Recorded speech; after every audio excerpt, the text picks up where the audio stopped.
Welcome back to episode 43 on our Divinity Original Sin 2 2020 edition guide. Alright, we are now in the crypt of Joanna Surrey. Alright, this is the tomb where we're going to find the artifact that Tarquin wanted us to find. It's actually in this crypt right here. Now, if you want, you can talk to her ahead of time. Alright, she's kind of crazy. She thinks she's like having tea or something. Alright, and then you can just kind of leave her be if you want. What I'm going to do is I'm going to have Pyramus drain the source out of her, because he only has one source point right now, and I want him to have a second source point available. And with that second source point, I'm actually going to have him forget Epidemic of Fire, and I'm going to have him learn Closed Circuit for the time being. Alright, and I'm going to position him right over here. Alright. So it's a little suspicious. There's a bunch of little clay sentinels everywhere. So when you open up this tomb right here, you're going to find the other piece of the sword that we found. So I forget which section it's in over here. Maybe it's in miscellaneous. Yeah, so we've got this unusual blade. We're going to find the hilt to that blade in here. All right, and that's what Tarquin wants us to find. All right, so now you stay there.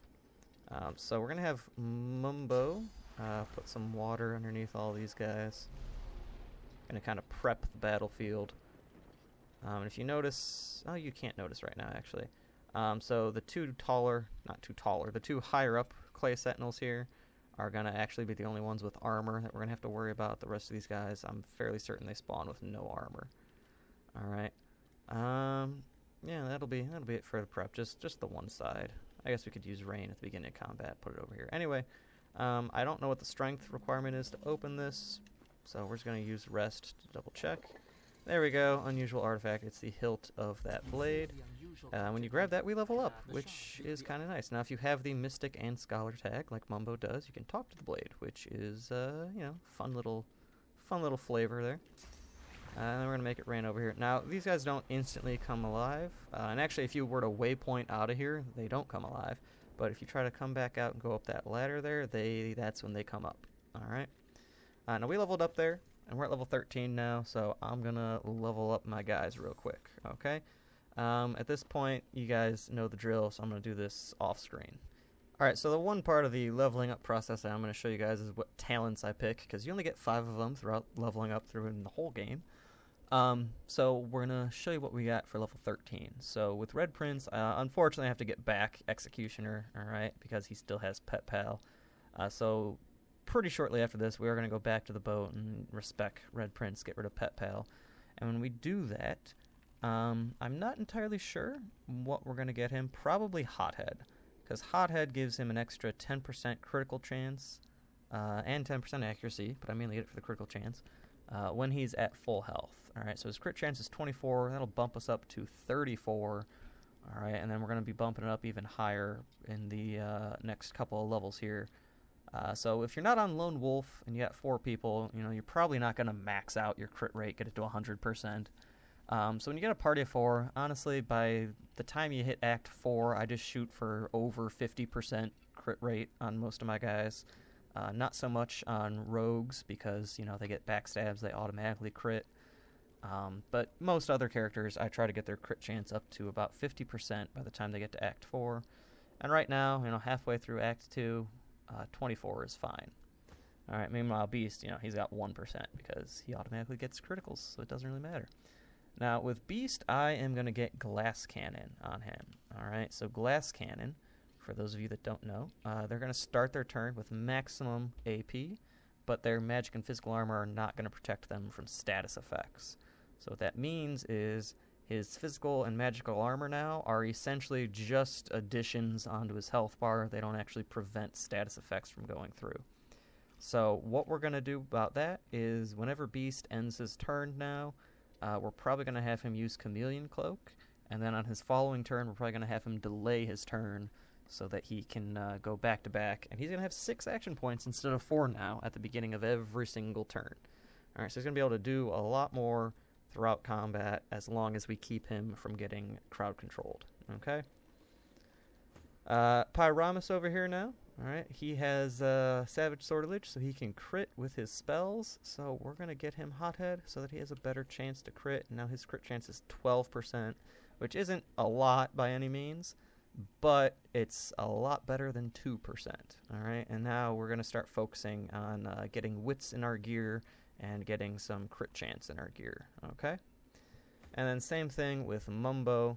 Alright, we're going to also get him... I almost lost it there for a second. We're going to get him Hothead. Alright, same thing. Now he's got 28% crit chance. He's actually, I think, got our highest crit chance on the party right now. And that's partially because he's got Fang of the Winter Dragon buffing that crit chance up by 10%. Alright, so a little bit later on in the game, in Act 3 or 4, once we get our builds a little bit more complete, one thing I'm going to probably end up doing is taking off the shields on Mumbo and Pyramus. Alright, and then instead, I'm either going to give them two weapons, two one-handed weapons that give a big amount of crit chance, like 10% there, or I'm going to give them a two-handed weapon that gives 20 or 25% crit chance, okay? Because later on, you really want to be critting with everything. Just you're going to deal a lot more damage. You're going to wipe out the whole part, or the whole enemy encounter in like 1 or 2 turns, alright? Alright, so we are going to buff up Pyramus a little bit. We're going to want him moving as quick as he can. Alright, and hit that rest. And we're going to come over here like we're about to leave the area, and it's going to spawn these guys up. Alright. Now, these guys, they hit kind of hard, as you can see. Alright, but they don't have any armor, so you can crowd control them pretty easily as well. And then, yeah, you know what? This doesn't hurt allies, so let's see if that'll work. Ah, it does work. Now, yeah, that's a lot of opportunity attacks right there. Wouldn't want to be moving around too much. Now, these guys, the reason I had Pyramus get in the middle of them, alright, if I can target one of them here. There we go. These guys have negative 50 air resistance. Okay, so if Pyramus is in the middle of these guys, alright, and he uses short or closed circuit, well, it's gonna look a little something like this. And it just nuked the whole lot of them. Beautiful. Alright. Now, I would really hate if I slipped on that ice right there. So instead of just moving around like normal, I'm going to just have him nether swap with Beast. And that does not break Beast's invisibility, which is very nice. And then we're going to use Superconductor. Some of them are blocking others from getting hit by that. It's not a big deal, though. You know what? Fireball might actually be enough to kill them. Do they have fire resistance? Oh, they have almost half fire. Yeah. So we're just going to hit them all with Superconductor right there.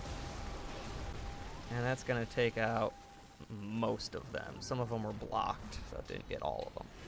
Now, key thing to remember with these guys, the ones that have armor over here, they can revive all of the other ones. Alright? And once they revive the other ones, they all get turns that same attack order. Alright? So we're going to want to prioritize taking down this one right here. Alright? So with that in mind, we're going to move right into his backstab range.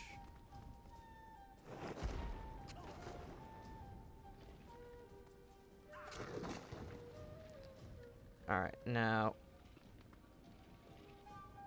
Beast is going to use Adrenaline. Now when you have Glass Cannon and use Adrenaline, it does still take away the action points, so you are only going to start with 4 on your following turn, which is kind of upsetting, but whatever.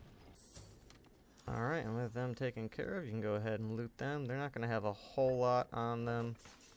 I think maybe they can have an essence or something. A candle. I'm not sure how they have a candle on them, but whatever. Yeah, they can have candles. I don't know why. you're mainly going to want to just loot the gold piles and the chests back here. You're going to find a unique brittle spear over here. Now, it does have a durability of 1, so it's going to break after 1 attack, so it's really not usable.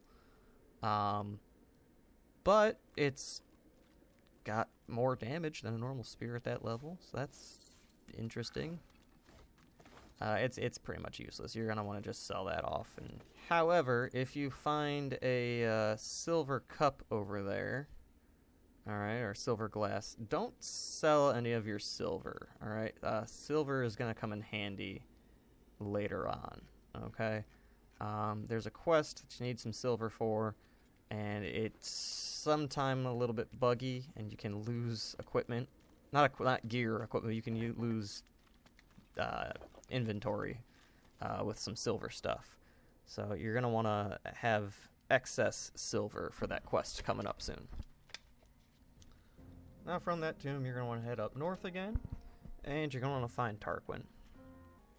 Now, if you already went up to Blood Moon Isle when we did, alright, you would have found the archives over here and gotten the second half of that blade that Tarquin had you looking for.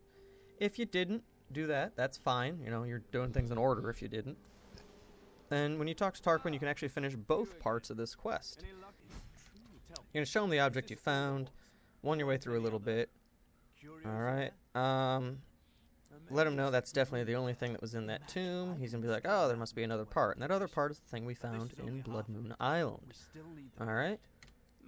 So you can you him the artifact you found in the archives if you found it. If not, don't tell him this. Don't tell him forget about it, because then you can't do the other part of the quest and you lose out on a unique item later on that's more of a trophy than anything else. You can tell him you'll look for the remaining piece if you haven't already found it. If you have already found it, you can produce the blade you found in the archives. Or when you do, that's what you'll do later on. Hand over the parts. You'll get 8,000 quest XP for that. And then you'll get some kind of reward to choose from. Alright, and I'm just going to again pick the one that we can sell for the most gold there. And then since we leveled up in the tomb, we can trade with Tarquin. Alright, and we can get some new stuff from him. So at level 13, vendors are going to start selling the Flay Skin Scroll. Alright, so Flay Skin, I'm pretty sure you actually can't get that skill until later, like as an actual skill. But we're going to grab that scroll. Maybe we can find a blank polymorph high-tier book and get that early like we did with Superconductor. Alright, but that one, that's a pretty good skill. So it does pure magic damage, kind of like Chloroform or Beast's Gag Order. Alright, and if after the attack the target has no magic armor left, it gives them minus 50 resistance to everything. I know it says it halves the resistance, it just does minus 50 to whatever they currently have. Alright, so that is very useful. It scales off of strength, but I have no strength-based character in this party. Mumbo has a little bit of strength gear, just because I want him to be able to carry more stuff, make it a little bit more convenient. But even if you don't have a strength-based character, you can throw that on anybody, use it when they already have no magic armor, or just use it when they're kind of low on magic armor. Alright, and if you give it to Beast, or somebody who has ambidextrous, they can use it cheaper. Alright? Not something you want to spam scrolls of, though. You kind of want to use those at the key opportune moments. And at level 13, you're also going to be able to buy large runes. Alright, so from Tarquin, we're going to buy those two, because I like those two. And then for Beast, we're going to grab some large thunder runes, because when you put frames on them, they give plus finesse, and Beast having plus finesse is always nice. Alright. It would also be nice for Red Prince, but Red Prince I'd rather go with the extra critical chance. Alright, and since Beast is going to pretty much always crit, I'm not too concerned about his critical chance going up.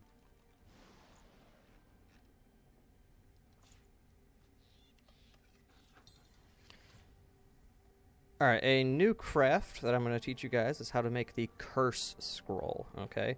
So Curse Scrolls let you curse things, alright? Now Curse is basically just going to be the opposite of Bless, okay? So Bless is going to bless surfaces, give them beneficial effects, like it'll make fire heal you, it'll make poison heal you, makes ice and oil give you magic and physical armor.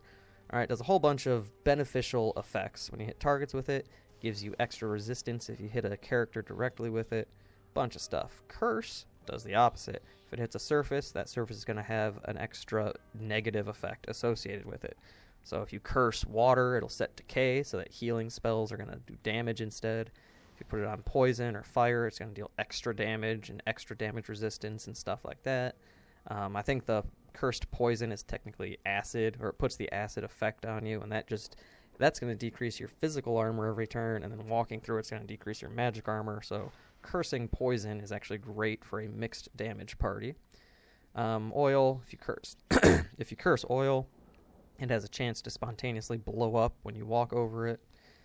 Lots of interesting effects, so it's nice to have that. It also decreases resistances if you hit a target directly with it. So to get a curse scroll, you're going to need Void Tainted Fish. It should work with any kind of fish. I know there was a bug a while ago, like before Definitive Edition came out, where you had to use the Yellow Tainted Ridgeback. I think you can use any Void Tainted Fish, and it should work. Piece of paper, obviously, because you got a scroll. And then you're going to need a high-quality Tormented Soul or better. All right, you cannot use the standard Tormented Soul. You have to use a high-quality or better. All right, so later on you can get higher than high-quality. You get like Alien version or something like that, which I don't know how that name came up, but it's Alien Tormented Soul.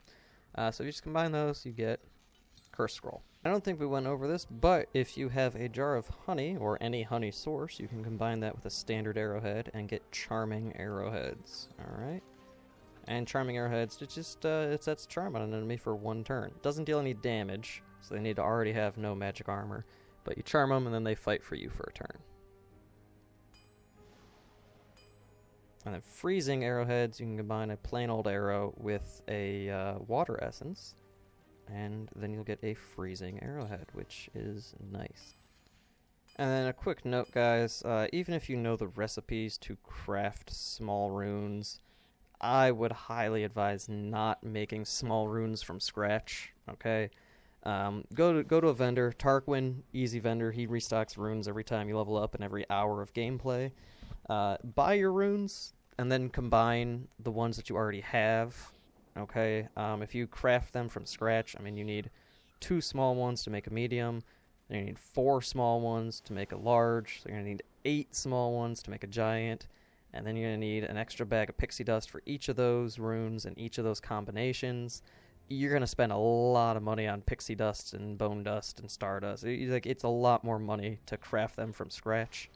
Now, if you only need 1 more small one, and then you have the stuff to combine that you already have to get up to a large one with only 1 craft from scratch, go for it.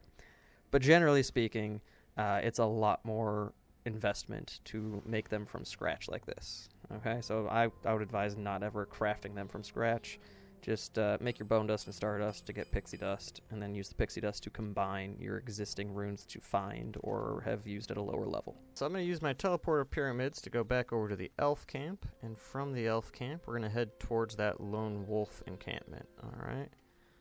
Now, if you come over here, you're going to find some grave sites over here. So that's going to be north of the elf camp, and then when you get here, you're going to make a left over by all these boxes. Now, because this is Divinity, these things are going to probably have some explosive traps set up ready to go off on us. So I'm just going to take the oil barrels here and move them. Alright, once you get past the traps over there, you're going to find these graves over here. You want to dig up the 3rd one over here. All right, so you got 1, 2, 3. You're going to dig up the one on the far right.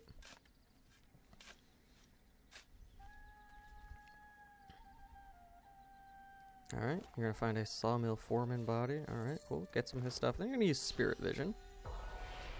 Spirit Vision, you're going to talk to this guy. Alright. You can won your way through all that. Alright, and now you know where he's at. I'm going to keep Mumbo right there. And I'm going to have the rest of the group come on in to the camp over here. Alright, once you get into the camp, you're going to come over here. There's just a big log sitting here. Alright, doesn't look like anything special, right? But if you use Spirit Vision, you're going to find out that this log is actually live wood. Alright, so remember like our ship that we have, right? There's an elf, it died, got reincarnated into a sentient tree. That's what happened with this log. Alright, we're going to kind of get the memories from the log. Alright, you can won your way through that. I don't think there's an option to like drain the source out of that or anything. And if you go back to Mumbo, you'll find that the previous mill foreman over here, or sawmill foreman, yeah. He's the guy who cut down the tree and started chopping it up for lumber and use it for the lone wolf. So if you talk to this guy, tell him that, hey, you killed an ancestor tree. That's bad. Let him know that, hey, that's murder, and then consume his source, pretty much re-killing his spirit. You can get the villain tag if you absorb a lot of spirits. So if you absorb a lot of spirits source, you will get the villain tag. It doesn't really affect you a whole lot. There's like one quest in the game that's actually very difficult and doesn't have very good payoff, where you can't absorb anybody's source, but we're not going for that one right now. And there's an easy way to kind of cheat that achievement. We might try that later with a different run. We've already messed it up. Can't get it on this run. Alright, so then you come back over here, talk to this log. It will recognize that you killed the foreman's spirit, gives you 10,000 experience, and gives you a quest reward right here. I'm going to take the medium wits potion, I think, or the pixie dust, because I can use them both. Pixie dust sells for more. But that tree will always give you a livewood shield, and it's always going to be level 14, alright, which is good for us. That's higher than our level. So I'm going to have Actually, I'm going to have Mumbo equip that, because Mumbo has our Blood Rose, so I really don't want him to ever die, so we're going to give him the better defensive equipment that we've got, alright? So now he's got that one. It's level 14 shield, and we're only at level 13. That is awesome. And it also has a 15% chance to block. Alright, that just means the effect just doesn't happen. Whatever attack you get hit with, just, nope, didn't actually get hit, which is nice. Now, these guys are all level 14, alright, which is a little bit higher than us. Not a lot higher, but a little bit higher. And if you go up the stairs here in the mill, you're going to find their leader, Roost, who is going to be level 15. And Roost is kind of tough if you're not at or above his level. So we're going to avoid fighting him for right now. But if you come back over here in kind of the back corner of their camp, you'll find an elixir mixer. Alright. He's super polite and friendly. But if you talk to him, he's got a bunch of potions you can buy, a little bit of grenades to get here. So he's got medium resist all potions, which are very useful, very, very good to have on you. And again, we're gonna buy some of the earth resistance potions because they're cheap, and we're gonna need them for a fight later. I keep saying that every couple episodes. We haven't gotten to that fight yet. We could go do that fight at any time, but not yet. If you use Spirit Vision in the camp, pretty much every one of these things, every one of these guys are going to be haunted by some kind of spirit. Alright, so like this one here, you know, he's having you mess with Slumberjack over here. So, you know, this guy, Mudburrow, he's having you mess with Slumberjack. And if you tell the spirit to go to the Hall of Echoes, you get experience. You get 14, or you get about 10,000 XP right there. So we're gonna have Beast go through and loot this room, see if we can find a key to get out there without having to lockpick it. But it looks like we're gonna just have to lockpick it. There's probably a key somewhere. You could probably just steal it from Slumberjack. Now that I think about it, since they're sleeping. Yeah. Okay. There you go. Slumberjack actually has some buried treasure over here. Alright, so if you come right over there, you're going to find a big mound of dirt. Dig that up. And you get this chest. It's got large frost runes, some gold. You know, it's got some decent gear in there when you find it. Nothing too crazy. So if you come in here, this spirit over here, he was a paladin. Alright. So he's letting you know that Mummy Dearest over here killed him, and that Paladin Tom Hardwin, he's the head of the paladins in this area, just in this area, not as a whole, He doesn't like Mommy Dearest, and you can get some good brownie points with him if you bring him Mommy Dearest's head. However, she's level 15, we're level 13, and she's really strong, even if she was, like, at the same level as us. So you don't want to fight her right now. But he was letting you know that she's weak to water attacks, so you can freeze her and everything pretty easily. And that's kind of just there in case you don't have Lore Master in your party. You know, it'll just kind of let you know. Tell her you want to trade. Yeah, don't be hostile towards her. I almost was there. Alright, just, you know, be aware she's there. She can sell you some stuff. And then we're going to do one more spirit interaction over here. And then we're going to be wrapping up this episode pretty soon. Alright, so mostly all we did this episode was buy some stuff and talk to some ghosts. So we've talked to Edie Ingram. Alright, I guess she was dating Firewater, this guy over here, and then either he killed her or she just died and he didn't care. But anyway, you're going to get him to say her name because that's what she wants to do. Alright, you should do it with a high persuasion character.